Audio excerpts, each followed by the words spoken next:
చేసేటటువంటి నోము. స్త్రీల యొక్క సౌభాగ్యాన్ని, మాంగళ్యాన్ని, భర్త యొక్క క్షేమాన్ని, సంతాన అభ్యున్నతిని, ఆ కుటుంబంలో ఉన్నటువంటి పెద్దలని చక్కగా ఆ తల్లి కరుణించి కటాక్షించేటటువంటి నోముగా దీన్ని చెప్తూ ఉన్నారు. ఈ ఒక్క నోము నోచుకుంటే ఎంతో పరిపూర్ణమైనటువంటి శక్తిని మనం పొందినవాళ్ళం అవుతాం. నాకు తెలిసి గత 2 సంవత్సరాలుగా మనం జరుపుకుంటూ ఉన్నాం ఈ సింగపేట గ్రామం నందు. అది కూడా నా శ్రేయోభిలాషి, మాకు ఆప్తుడైనటువంటి హరిప్రసాద్ రెడ్డి గారు తాను ముందుగానే, అంటే 2 నెలల ముందే చెప్తాడు ఆయన, అయ్యా మొదటి మంగళవారం మాకు సింగపేటలో నోముంది, మీరు వచ్చి దాన్ని నిర్వర్తించి వెళ్ళవలేను అని. ఎందుకంటే ఈ సమయం కృష్ణాయ నమః, మధుసూదనాయ నమః, త్రివిక్రమాయ నమః, వామనాయ నమః, శ్రీధరాయ నమః, ఋషికేశాయ నమః, పద్మనాభాయ నమః, దామోదరాయ నమః, సంకర్షణాయ నమః, వాసుదేవాయ నమః, ప్రద్యుమ్నాయ నమః, అనిరుద్ధాయ నమః, పురుషోత్తమాయ నమః, నారసింహాయ నమః, అచ్యుతాయ నమః, జనార్దనాయ నమః, ఉపేంద్రాయ నమః, హరయే నమః, శ్రీకృష్ణ నమః. మీకు అడ్డపడుతున్నారు కదా, కొద్దిగా 4 నిమిషాలు పట్టుకొని వాసన చూసి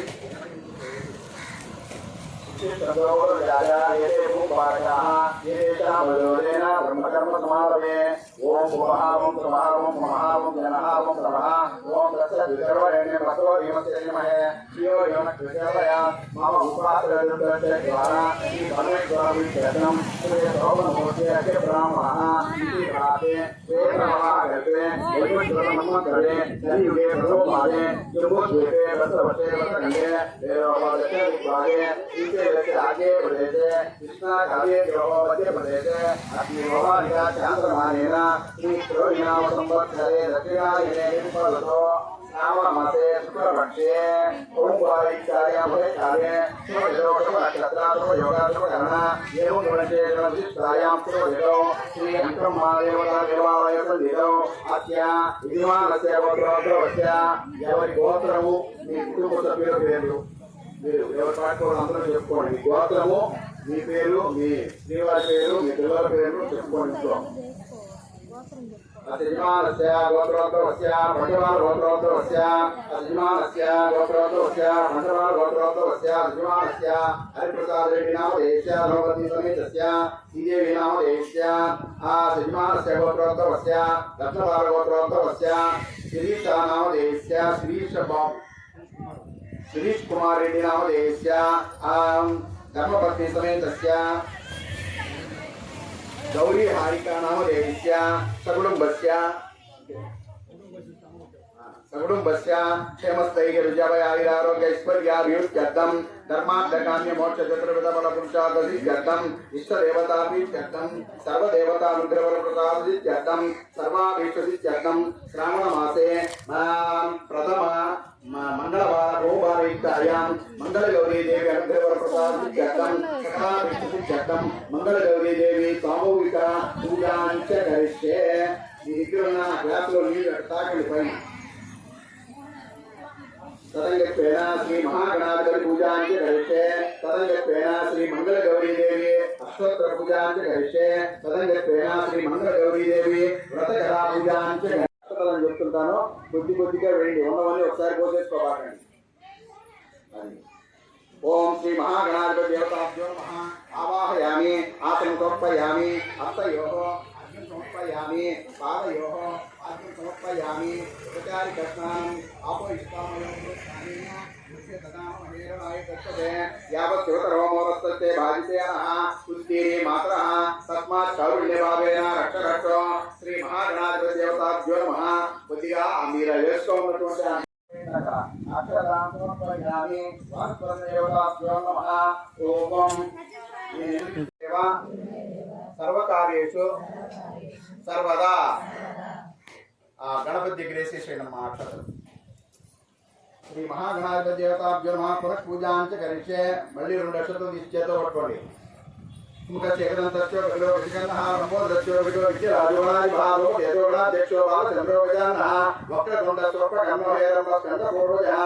महागणाधिपतिदेवताभ्यो नमः शत्रजामयामि जामवीतयामि नृत्यदर्शयामि आन्दोलनारोहयामि अश्वानारोहयामि गजानारोहयामि समस्तराजोग्य देवोग्य भक्तोग्य रजतोग्य पूजां समर्पयामि अग्नेयपतिगे नक्षत्रो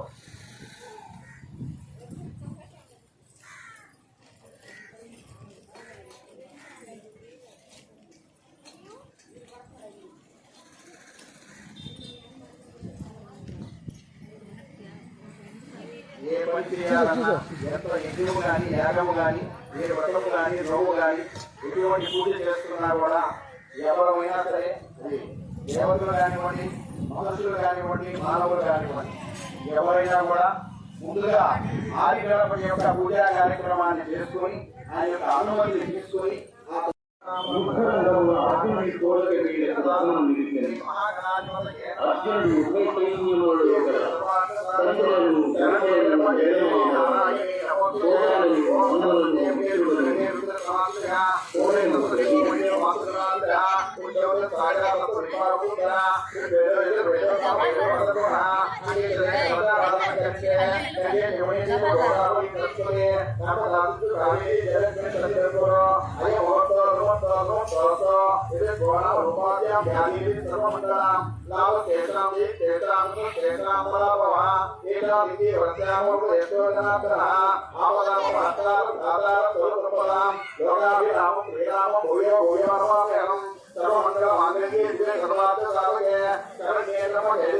సింగపేట గ్రామము ఈ శ్రావణ మాస సందర్భంగా మంగళగౌరి వ్రతం జరుగుతుంది.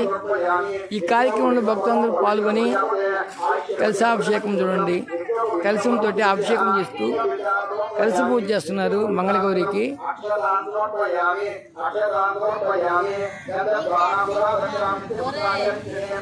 సింగపేట గ్రామము అల్లూరు మండలం అంకమ్మ దేవస్థానం నందు మంగళగౌరి వ్రతం పూజా కార్యక్రమం జరుగుతుంది.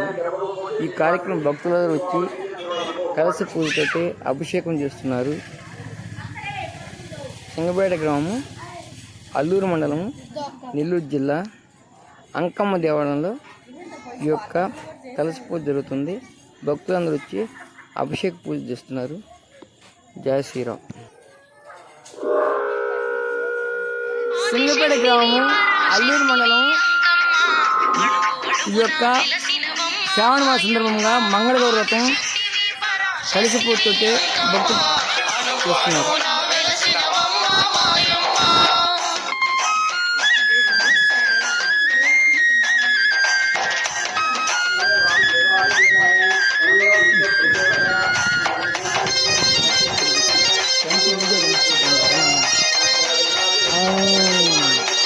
ముందు గెలిచే విజయ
సక్కని తల్లివి నీవే మాయమ్మ రావే రావే బంగారు తల్లి అంకమ్మ రామ సక్కని తల్లివి నీవే మాయమ్మ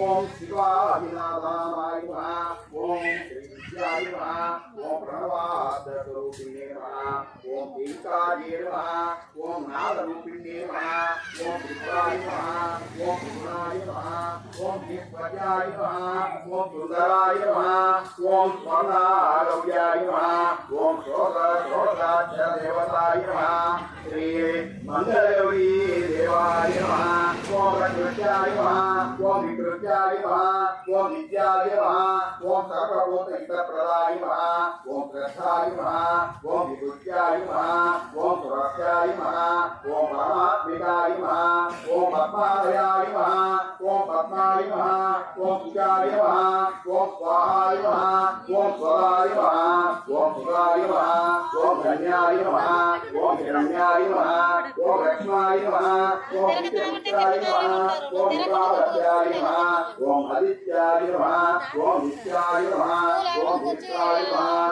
ओम वसुदाय नमः ओम वसुदारिण्याय नमः ओम प्रवराय नमः ओम कांताय नमः ओम कामाक्षाय नमः ओम क्रोधसंभवाय नमः ओम अग्रप्रदाय नमः ओम विद्याय नमः ओम अनगाय नमः ओम हरिवल्लभाय नमः ओम अशोकाय नमः ओम अमृताय नमः ओम विश्वाय नमः ओम लोकदोष विनाशिन्याय नमः ओम ब्रह्मदेव्याय नमः ओम करुणाय नमः ओम लोकमाते नमः ओम ब्रह्मप्रियाय नमः ओम ब्रह्महस्ताय नमः ओम ब्रह्महस्ताय नमः ओम ब्रह्मसुंदर्याय नमः ओम ब्रह्मोत्सवाय नमः ओम ब्रह्मविद्याय नमः ओम ब्रह्मनाभप्रियाय नमः ओम भवाय नमः ओम ब्रह्ममाराधराय नमः ओम देव्याय नमः ओम लक्ष्मीने नमः ओम ब्रह्मगन्धिने नमः ओम पुण्यगन्धाय नमः ओम पुण्यरत्नाय नमः ओम प्रसादाभिषेकाय नमः ओम भवाय नमः ओम चन्द्रवदनाय नमः ओम चन्द्राय नमः ओम चन्द्रसहोदर्याय नमः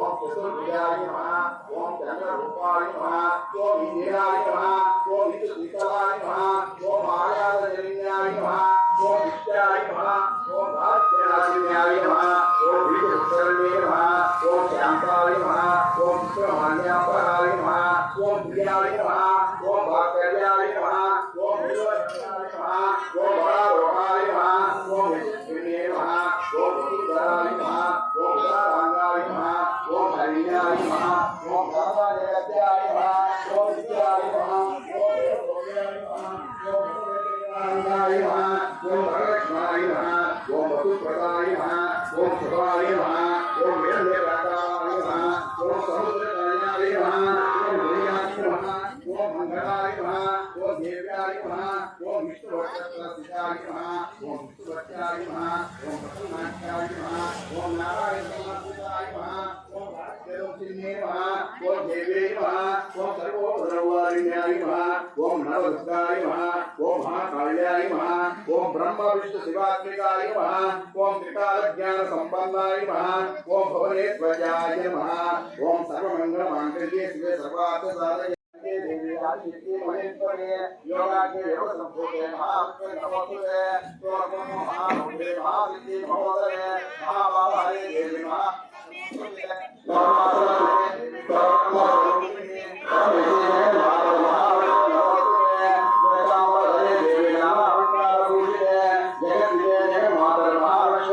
सर्वमंगल मांगल्ये शिवे सर्वार्थ साधके शरण्ये దేవి నారాయణి నమస్తే శ్రీ మంగళగౌరీ దేవతాభ్యో నమః పూజాం సమర్పయామి పూజానంతరం నానావిధ పరిమళ పత్ర పుష్ప కుంకుమ అక్షతాన్ సమర్పయామి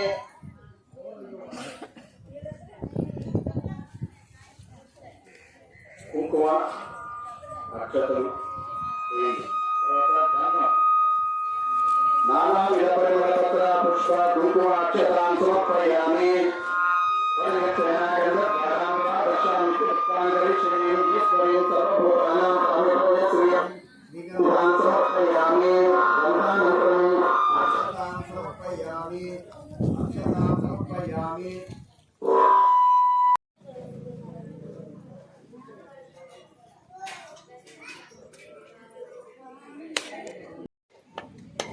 కొట్టి కొట్టి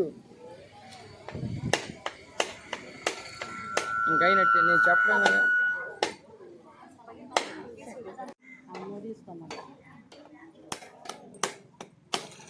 సరే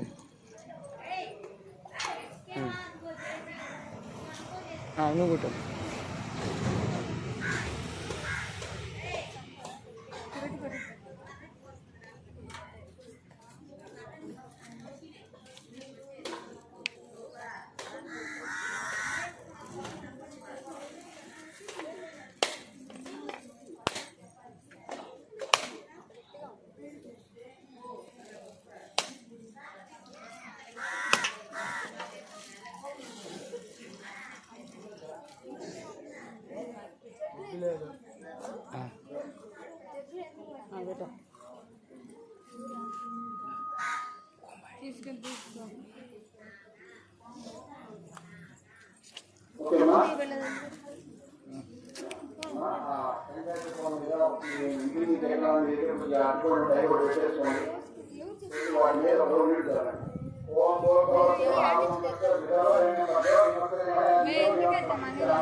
శ్రీ మంగళగౌరీ దేవతాభ్యో నమః శ్రీ అఖిలదేవి దేవతాభ్యో నమః పూజానంతరం అపరాధం నారికేల శకలాం శతవివరా తాంబూల నైవేద్యం సమర్పయామి తెలుగు ప్రతినిధించండి. ఓం వాణాయ స్వాహ ఓం జ్ఞానాయ స్వాహ ఓం భూతానాయ స్వాహ ఓం సమానాయ స్వాహ ఓం బ్రహ్మణాయ స్వాహ ఓం మధ్య మధ్య పానీయం సమర్పయామి. ఒకరు ఒక్కొక్కటి మధ్య మధ్య పానీయం సమర్పయామి. అతో ప్రక్షాళయామి వాలో ప్రక్షాళయామి శుద్ధ ఆచమనీయం సమర్పయామి. అలా నీరాజనం ఇక్కడ మళ్ళా తీసుకున్నాను. అందరూ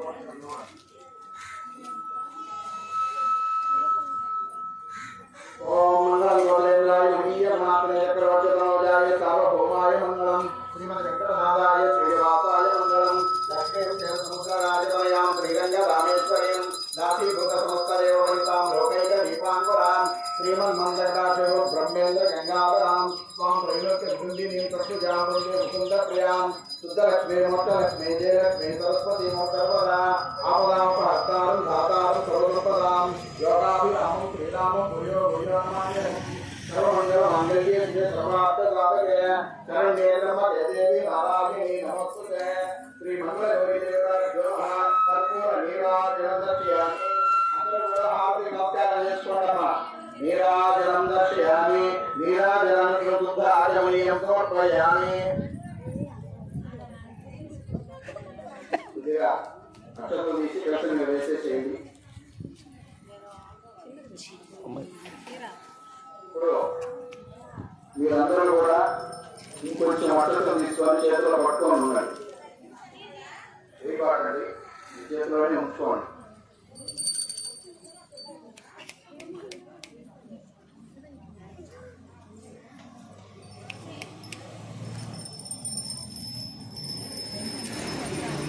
మంగళగౌరీ వ్రతము ఎలా వచ్చింది? ఈ మంగళగౌరీ వ్రతాన్ని చేసి ఎవరు ఎటువంటి అభ్యున్నతాన్ని పొందారు, వారి యొక్క స్థితిగతులు ఏమిటి, ఈ వ్రతం యొక్క అంతరార్థం ఏమిటి అనేటటువంటి విషయాలన్నీ కూడా మనకి పూర్వదర్శంగా తెలియజేసేటటువంటి ఈ మంగళగౌరీ వ్రత కథని నేను ఇప్పుడు మీకు చెప్పబోతూ ఉన్నాను. అందరూ కూడా మనస వాచ కర్మణ మీ మనస్సుని అమ్మవారి యొక్క సన్నిధానంలో ఉంచి చెప్పేటటువంటి విషయాన్ని గ్రహించి అందరూ కూడా తల్లించవలసిందిగా కోరుతూ ఉన్నాను.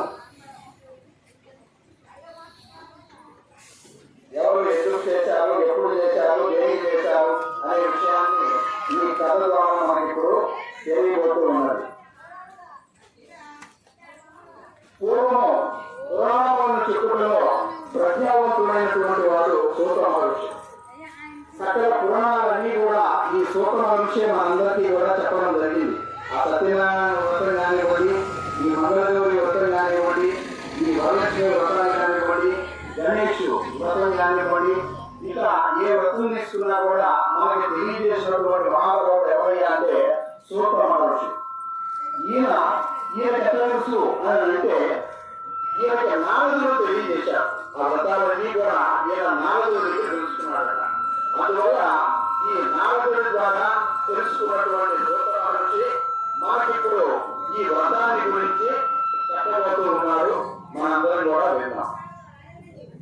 తన శిష్యులైనటువంటి సౌందర్య మహానుభులందరూ కూడా ఆశ్రమంలో కూర్చొని ఉండగా ఆ శిష్య బృందానికి అందరికీ కూడా ఈ మంగళగౌరి వ్రతాన్ని గురించి సూత మహర్షి ఇలా తెలియజేస్తూ ఉన్నాడు. పరమ భక్తాద్వేషుడైనటువంటి నారద మునీంద్రుడు సావిత్రీదేవికి ఉపదేశించినటువంటి వ్రతమే ఈ మంగళగౌరి వ్రతము. సావిత్రీదేవికి నారదుడు చెప్పాడట ఈ వ్రతాన్ని గురించి. ఈ పూజా విధానము ఒకనొక సమయమున ద్రౌపదికి శ్రీకృష్ణుడే స్వయంగా చెప్పాడు. ద్రౌపదికి కూడా నీ యొక్క మాంగళ్యానికి బలాన్ని ఇచ్చేటటువంటి శక్తినిచ్చేటటువంటి వ్రతం ఉంది, దాన్ని నువ్వు చేసుకోవాలని శ్రీకృష్ణుడే స్వయంగా ద్రౌపదికి చెప్పాడట ఈ వ్రతాన్ని గురించి. ఈ విధంగా తెలిసినటువంటి వ్రతాన్ని గురించి ద్రౌపది పరాశక్తి మంగళగౌరిగా లోకమున ప్రఖ్యాతిగాంచినది. కావున అటువంటి మంగళగౌరి దేవిని ఆమె యొక్క కటాక్షాన్ని నీవు పొందినచో నీకు ఐదవతనానికి లోటు ఉండదు ఓ ద్రౌపది అని శ్రీకృష్ణుడు బోధించాడట.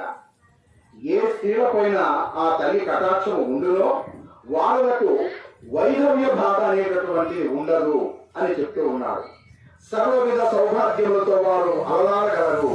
ఆ మహాదేవిని శ్రద్ధాభక్తులతో అర్చించవలెను. ప్రతి ఏడాదిలో ఈ వ్రతము చేయుటకు శ్రావణ మాసము వచ్చును. ఆ మాసమునందు ఆ మంగళవారములు 4 వారములు గాని 5 వారములు గాని ఆ మంగళవారంలోనే ఈ యొక్క దేవి యొక్క పూజకి ఆ యొక్క వారము చాలా విశేషమైనటువంటి వారముగా చెప్తూ ఉన్నారు. మంగళగౌరి దేవికి ముఖ్యమైనటువంటి వస్తువులు మంగళ ద్రవ్యములు ఏమిటయా అంటే పసుపు, కుంకుమ, పూలు, సుగంధాది మంగళ ద్రవ్యములను పూలు, గంధము, ఇటువంటి రవిగుడ్డ, కలిశము ఇవన్నీ కూడా మంగళప్రదమైనటువంటి వస్తువులేనని చెప్తూ ఉన్నాడు శాస్త్రంలో. అంతేకాదు ఆవు నేతితో ప్రకాశించు జ్యోతిర గుమ్మలు కూడా ఆమెగానే భావించవలే. మనము దీపారాధన చేసేటటువంటి ఆవు నెయ్యి వేసి దాంట్లో దీపం పెడితే ఆ దీపము కూడా గౌరీదేవే అని చెప్తూ ఉన్నారు శాస్త్రంలో. ఆమెను కూడా మనము దీపములో చూడవచ్చును. మంగళ గౌరీ దేవిని పూజించి సౌభాగ్యవంతులైనటువంటి పావనీయులను ఎందరో కలరు. అటువంటి స్త్రీలలో ఒక స్త్రీని గురించి ఇప్పుడు నేను మీకు తెలియజేసేదను అని చెప్తూ ఉన్నాడు. పూర్వకాలమున నాటి మాట ఏమనగా త్రిపురాసురుడు అనేటటువంటి రాక్షసుడు ఉండేవాడు. త్రిపురాసురుడు అనేటటువంటి రాక్షసుడిని సంహరించడానికి ఈశ్వరుడు తన యొక్క శక్తిని, అభ్యున్నతిని, పార్వతీదేవి యొక్క కృపని, ఆమె శక్తిని కూడా తోడు చేసుకోవడం కోసంగా ముందుగా శివుడే స్వయంగా ఈ మంగళగౌరి వ్రతాన్ని చేసి ఆ త్రిపురాసురుడు అనేటటువంటి వాడి మీదకి యుద్ధానికి వెళ్ళాడట ఆయన. అంటే అప్పటిదాకా వాడిని ఓడించలేకపోయినాడట ఆ పరమేశ్వరుడు. వాడికి ఆ శక్తి ఎప్పుడైతే ఆ మంగళగౌరి వ్రతం చేశాడో తత్ఫలితంగా శక్తి వచ్చినటువంటి పరమేశ్వరుడు ఆ త్రిపురాసురుడిని ఎంతో తేలికగా వాడిని చంపి విజయాన్ని పొందాడు అని చెప్తూ ఉన్నారు. గౌరీదేవిని పూజించిన ఎన్నో రకములైనటువంటి శుభములు కలిగి ఆమెను పూజించడం వల్లనే కుజుడు కూడా మంగళవారమునకు తాను అధిపతి అయినాడు. మంగళవారానికి అధిపతి ఎవరంటే కుజుడు. ఆయనే అంగారకుడు అని కూడా అంటారు. కుజదోషం ఉండే వాళ్ళకి మంగళవారం రోజు పుట్టలో పాలు పోయండి, మంగళవారం సంబంధించినటువంటి సుబ్రహ్మణ్యేశ్వర స్వామి దేవాలయానికి వెళ్ళి ప్రదక్షిణాలు చేయండి. ఇలా సంతానం లేనటువంటి వాళ్ళకి అందరికీ కూడా చెప్తూ ఉంటారు. ఆ మంగళవారానికి ఆధిపత్యం వహించడానికి కుజుడు కూడా ఈ మంగళగౌరి వ్రతాన్ని చేసి ఆ వారానికి తానే అధిపతిగా నిలబడ్డాడట. చూడండి ఎంత గొప్ప విషయము. అధిపతిగా నిలబడినాడు. మనువంశమున జన్మించినటువంటి మండుడను రాజు గౌరీదేవి వ్రత ప్రభావంలోనే చాలా కాలము భూలోకమున సర్వ సంపదలతో రాజ్యం ఎరిగి ఆ రాజ్యాన్ని పరిపాలించి ఆయన కూడా తన జన్మకి అభ్యున్నతిని పొందాడట. ఆ రాజుగారు కూడా ఈ యొక్క గౌరీ యొక్క వ్రతాన్ని చేసి అటువంటి గౌరీదేవిని పూజించి వైధవ్యమునే తొలగించుకున్న అదృష్టవంతురాలైనటువంటి ఒక నారీమణి కథను నేను ఇప్పుడు మీకు తెలియజేశాను, వినుడు అని చెప్తూ ఉన్నాడు సూత మహర్షి. అంటే వైధవ్యం ఉన్నది, కానీ దానిని దాటాలంటే ఏం చేయాలి? ఈ గౌరీదేవి అనుగ్రహం ఉండాలి అని చెప్పి ఒక స్త్రీని గురించి చెప్తూ ఉన్నాడు.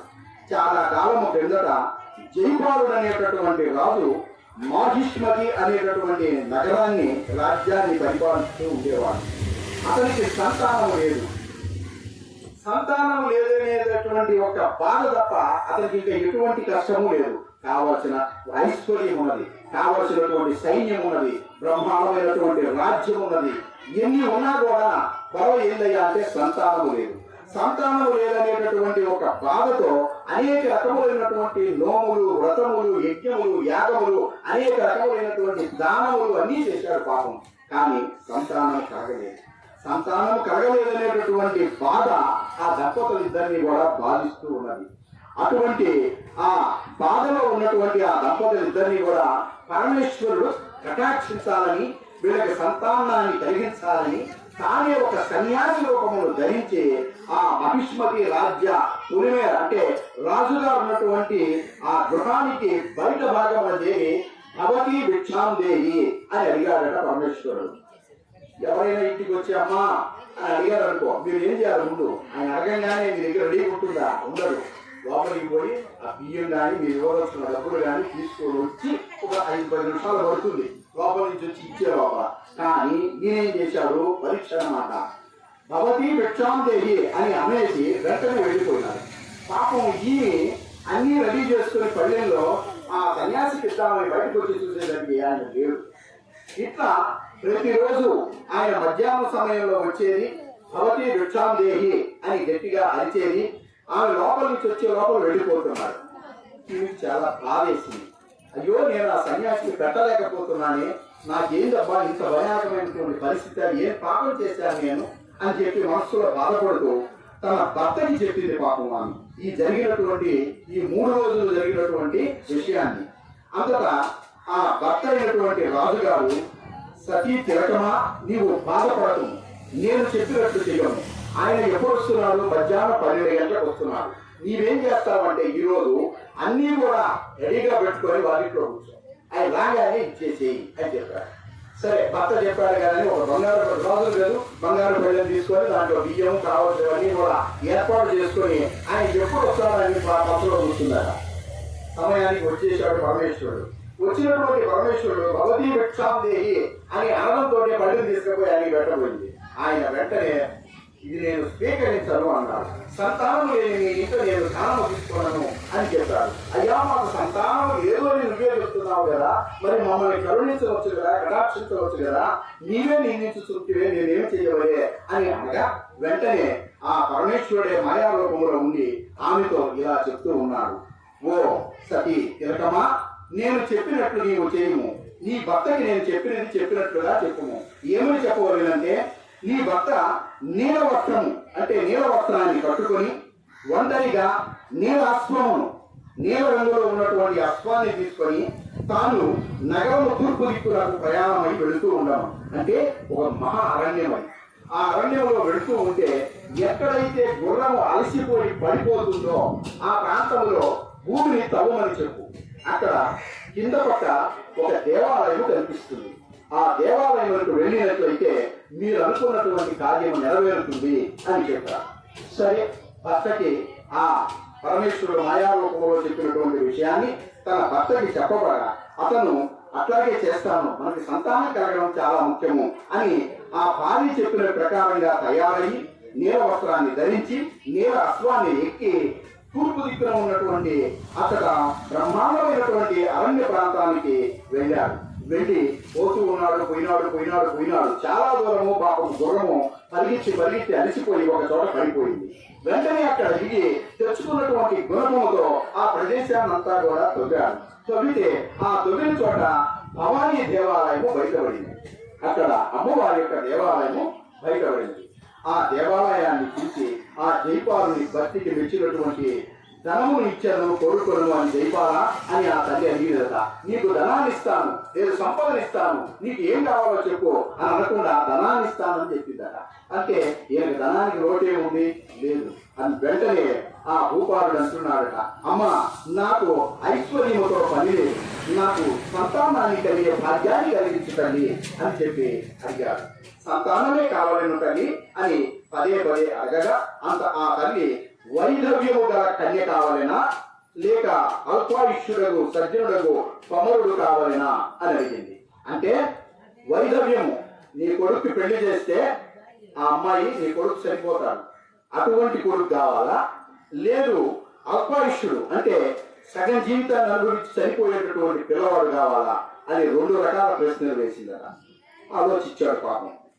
ఆ ప్రశ్నకి చివరికి ఆలోచించి పితరులను ఉద్ధరింపగలిగినటువంటి వాడు కొమరుడే కాబట్టి, అంటే తల్లిదండ్రుల్ని ఉద్ధరించేటటువంటి వాడు, పితృదేవతల యొక్క రుణాన్ని తీర్చగలిగేటటువంటి వాడు కొడుకు అని చెప్తారు. కాబట్టి శాస్త్రవచనంలో ఈయన కూడా నాకు అల్పాయుష్యుడైనా పర్వాలేదు కొడుకునే ఇవ్వండి అని చెప్పి అడిగింది. సరే, నేను చెప్పినట్లు చేయము, నీవు అనుకున్నట్లుగా నీకు నేను కొమరుణ్ణి ప్రసాదించాను.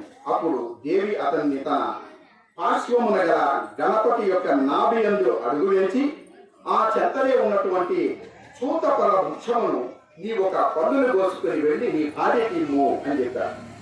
అంటే అమ్మవారు ఉన్నటువంటి దేవాలయానికి పక్కనే చూతపండు అంటే మామిడి పండు, సంస్కృతంలో చూతపండు అంటారు.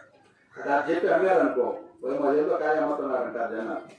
కాబట్టి సంస్కృతంలో చూతపండు అని అంటే మామిడి పండు అని. ఆ మామిడి చెట్టు ఉందట అక్కడ.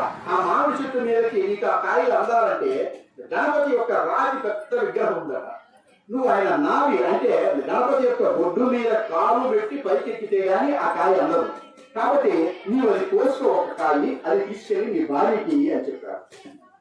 మనిషికి ఆసక్తిగా సహజంగా ఒకరు చూసి రావాలంటే 2 ఎత్తులు చేరకం అనుకోవాలి. ఈయనేం చేశాడు, అత్యాశకి పోయినటువంటి ఆ రాజు నాభి మీద అంటే గణపతి యొక్క నాభి మీద అడుగు పెట్టి ఆ కాయ అందినటువంటి కాయలన్నీ కోసేశాడు. చాలా కాయలు కోసేశాడు. కోసేస్తే ఆ కాయలన్నీ కూడా మాయమైపోయినాయి. ఒక్క కాయ మాత్రమే మిగిలింది. పదిని పోయినట్టు మాయమైపోతున్నాయి. ఒక్క కాయ మాత్రమే ఉంటున్నాడు అక్కడ. మాయమయ్యి ఒక్కటే ఉన్నాయి. గణపతి అట్లు కోసినందున ఆయన కోపించి ఆ అకృత్యంలో పాల్పడినటువంటి నీవు నీ కుమారుడు 16వ ఏటనే మరణించుడు గణపతి చెప్తున్నాడు. గణపతి నువ్వు నా అమ్మ చెప్పినట్టు ఎక్కావు. ఒకసారి వస్తూ అంటుంటే నేనేమి అందుదేవాడిని కాదు. నీవేం చేశావు, దొరికినాయి కదా అని చెప్పి మొత్తం తోట తల్లి అన్ని స్నానం చెప్పినాడు. చూసారా అంటే చూసాడండి అట్లా చేశావు. ఇది నువ్వు తప్పు చేశావు, చెప్పిన పని చేయకుండా. కాబట్టి ఆ తప్పు ప్రాయశ్చిత్తంగా నీకు నేను ఇచ్చినటువంటి ఆ పుట్టిన కొడుకు 16 ఏళ్ళకే భావిస్తారు పో అన్నాడు. ఇక్కడ ఎక్కడ లేని మాట తెలుసు తనకి. పుట్టినవాడు 16 సంవత్సరాలు మాత్రమే బ్రతుకుంటాడు. రాజుగారి ఇంటికి వెళ్ళాడు. చక్కగా ఆ పొలాన్ని భార్యకు ఇచ్చాడు. ఆ పొలాన్ని స్వీకరించినటువంటి తన భార్య కొంతకాలం ప్రసవించినది. మగపిల్లవాడు పుట్టాడు. ఆ పుట్టినటువంటి పిల్లవాడు తిరిగి పెద్దవాడైనాడు. దాదాపు 14 సంవత్సరముల బాలుడుగా ఏర్పడిపోయినాడు. ఆ వచ్చి ఈ దీపావళికి తెలుసు ఈ పిల్లవాడికి 16వ ఏళ్ళు వస్తే సరిపోతానని. ఇక చేసేది లేక భార్య అంటున్నది, ఏమండి కొన్ని గంటలు పెళ్లి చేస్తే పోతాయంటారు కదా, ఈ మారాయణ భవనానికి పిల్లవాడికి పెళ్లి చేసేద్దాము, ఆ అమ్మాయి అని చెప్పి కాశీకి ప్రయాణం అయ్యి పోవడం కోసంగా మనగారు మీ మేనమాచారం పంపించుకుని అని చెప్తుంది భార్య. సరే మేనమామని పిలిపిస్తారు, పిల్లవాడిని అన్ని కావాల్సినటువంటి ఆహారం వస్తువులు కూడా అన్ని కూడా ఉదయం పోయి సాయంత్రం కాశీకి వచ్చే మార్గాలు లేవు. అప్పట్లో వెనకటి స్నానం చేసేవాళ్ళు. కాశీకి పోతున్నా నేను కూడా వస్తానంటే నేను రాను ఆడుకునేవాడు పిల్లలు. ఎందుకని కాశీకి తిరిగి వచ్చేవాడు. అప్పట్లో పరిస్థితి. ఇప్పుడంటే వేరే ఒక విమానం ఎక్కామంటే ఉదయం పోయి చూసుకొని స్వామి గారిని మళ్ళీ సాయంత్రానికి 2-3 విమానాలు వచ్చేయచ్చు. ట్రైన్లో 2 రోజులు 2 రోజులు 4 రోజులు 5 రోజులు పడుతుంది. కానీ ఇప్పుడు ఇక్కడ పరిస్థితి ఏంటి, నడిచిపోవాలి. అప్పట్లో మనం మీకు తెలిసినప్పుడు కంచి నుంచి ఆదిశంకరాచార్యులు వారు నడిచి కాశీకి వెళితేనట ఆయన ఊరు దాకా చూసేవాడు జనం. అడుగు వెళ్తున్నవాడు స్వామి కాశీ కట్టాలి, అందరు ఊళ్ళో జనం అంతా అక్కడ దాకా వచ్చాయని సాగనంచి పంపించేవాళ్ళు పేరు నుంచి వెళ్తుంటే. ఆ తర్వాత నుంచి ఎవరు ఆయన కనిపించేవాడు కాదు. పేరు వస్తాయి కాబట్టి కాశీకి పోయి మంచి నీళ్ళు వచ్చేవాళ్ళు. యోగ సాధన ద్వారా వాళ్ళు వెళ్ళారు. ఈశ్వరుడు మాయతో వాళ్ళు వెళ్ళి వస్తూ ఉంటారు. మనం పోవాలంటే చెమట పడతారు, వేరే విషయం. కాబట్టి ఆ వాళ్ళు ఎంత కష్టపడి కాశీ కోరించుతారో మీరు ఆలోచించండి. మధ్య మధ్యలో ఆగుతారు, హోటల్ అన్ని ఇళ్ళు ఉంటాయి. మన ఎక్కడ హోటల్స్ అంట రెస్టారెంట్ ఉన్నాయి అనుకో, కోటలు ఇళ్ళు లేదు కొన్ని రాజ్యాలు. వాళ్ళు ఏంటంటే వచ్చిన యాత్రికులకి ఒకటి తిరిగిగా భోజనాలు పెడుతూ ఉండేవాడు. అది తిరిగి అక్కడ కొనుగోలు తేవాలి పోతూ ఉండేవాడు. అట్లాగే ఇక్కడ కూడా వాళ్ళ మేనమావ ద్వారా ప్రయాణమైనటువంటి ఆ కుమారుడు యొక్క శివుడు అనే పేరు పెట్టారు. ఆ పిల్లవాడిని తీసుకొని మేనమామ కాశీకి ప్రయాణమై వెళ్ళారు. అలా కొంత దూరం ప్రయాణమై వెళ్ళినటువంటి ఆ దీపావళి కుమారుడు అయినటువంటి శివుడు అతని మేనమామయ్య తర్వాత సుశీల తండ్రి అతిథి పార్వతీ పరమేశ్వరుడు ఆలయంలో వెళ్ళండి. అంటే ఆ ఒక ఊళ్ళో వెళ్ళారు. ఆ ఊళ్ళో వెళ్ళేసరికి అక్కడ ఒక పార్వతీ పరమేశ్వరుడు యొక్క దేవాలయం కూడా అక్కడికి చేరుకునేటప్పటికి సుశీల అనేటటువంటి అమ్మాయి ఆ గుడికి ఆడుకుంటూ ఉన్నదట. ఆడుతున్నారు గుడి ఆడుతుంటారా. అట్లాగే అమ్మాయి సుశీల అనే అమ్మాయి ఆడుకుంటూ ఉంటే పక్కనే ఉన్నటువంటి ఒక మిత్రుడు రాదు ఆడుకునేటప్పుడు గొడవ పడతాగా అక్కడ ఒక అమ్మాయి అంటుందట, గొడవే ఉండా ఎండా అని తిట్టేసిందట. తిట్టేసేసరికి ఆ అమ్మాయి కోపం వచ్చేసి సుశీలకి ఇట్లా అంటుందట, ఏది నువ్వు అనేది మా ఇంత వంట ఉండాలంటే వాళ్ళు ఎవరు ఉండరు.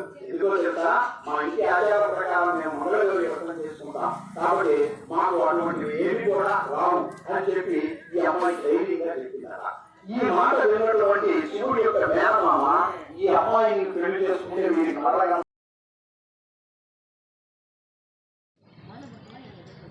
అలాగే ఈ యొక్క దేవస్థానంలో ప్రధాన అర్చకులైనటువంటి మహేషు ఆయన ఆధ్వర్యంలో వారందరూ కూడా ఈ యొక్క కార్యక్రమాన్ని భక్తులు గ్రామంలో ఉన్నటువంటి 50 మంది కూడా సహాయ సహకారములతో ఈ యొక్క కార్యక్రమాన్ని ప్రతి ఒక్కరూ తమ బాధ్యతగా అందరూ నిర్వర్తించారు. అందరికీ కూడా ఆ అంకమ్మ తల్లి, ఆ మంగళగౌరీదేవి ఆశీస్సులు ఎల్లవేళలా ఉండాలని కోరుకుంటూ స్వస్తి.